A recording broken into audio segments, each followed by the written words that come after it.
The use of technology to improve revenue mobilization continues to generate positive and negative views from the business community.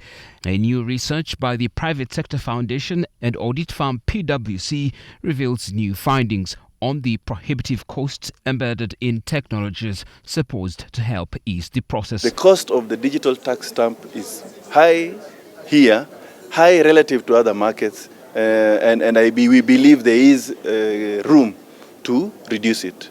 And I think reduction of the cost of the stamp will also improve compliance, because the high cost is also a deterrent. People don't want to get onto DTS because of the cost.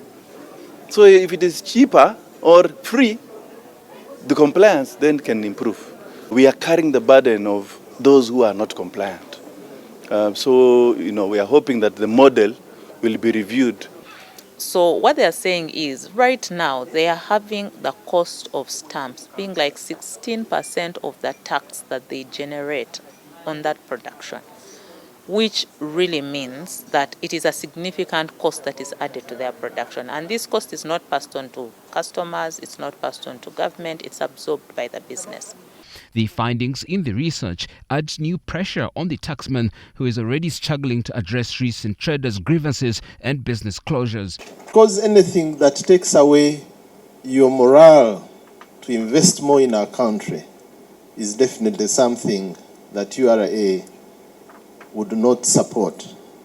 So if the cost of investment in this technology is becoming an obstacle or is becoming a disincentive to investors to invest more in our economy, we should have a discussion around that and see how to improve. Relatedly, the Uganda Revenue Authority communications boss says the traders' meeting with the president yesterday was a learning experience, especially on the need to invest more in tax education. Within the learnings, of course, there have been issues about some of our enforcement and the way some of our staff have been behaving, and that is something we've already embarked on. The recent events between the URA and traders bring life to the need by the taxman to ensure it follows the true principles of taxation, such as efficiency, simplicity, fairness and compliance, among others, in order to ease tax collection.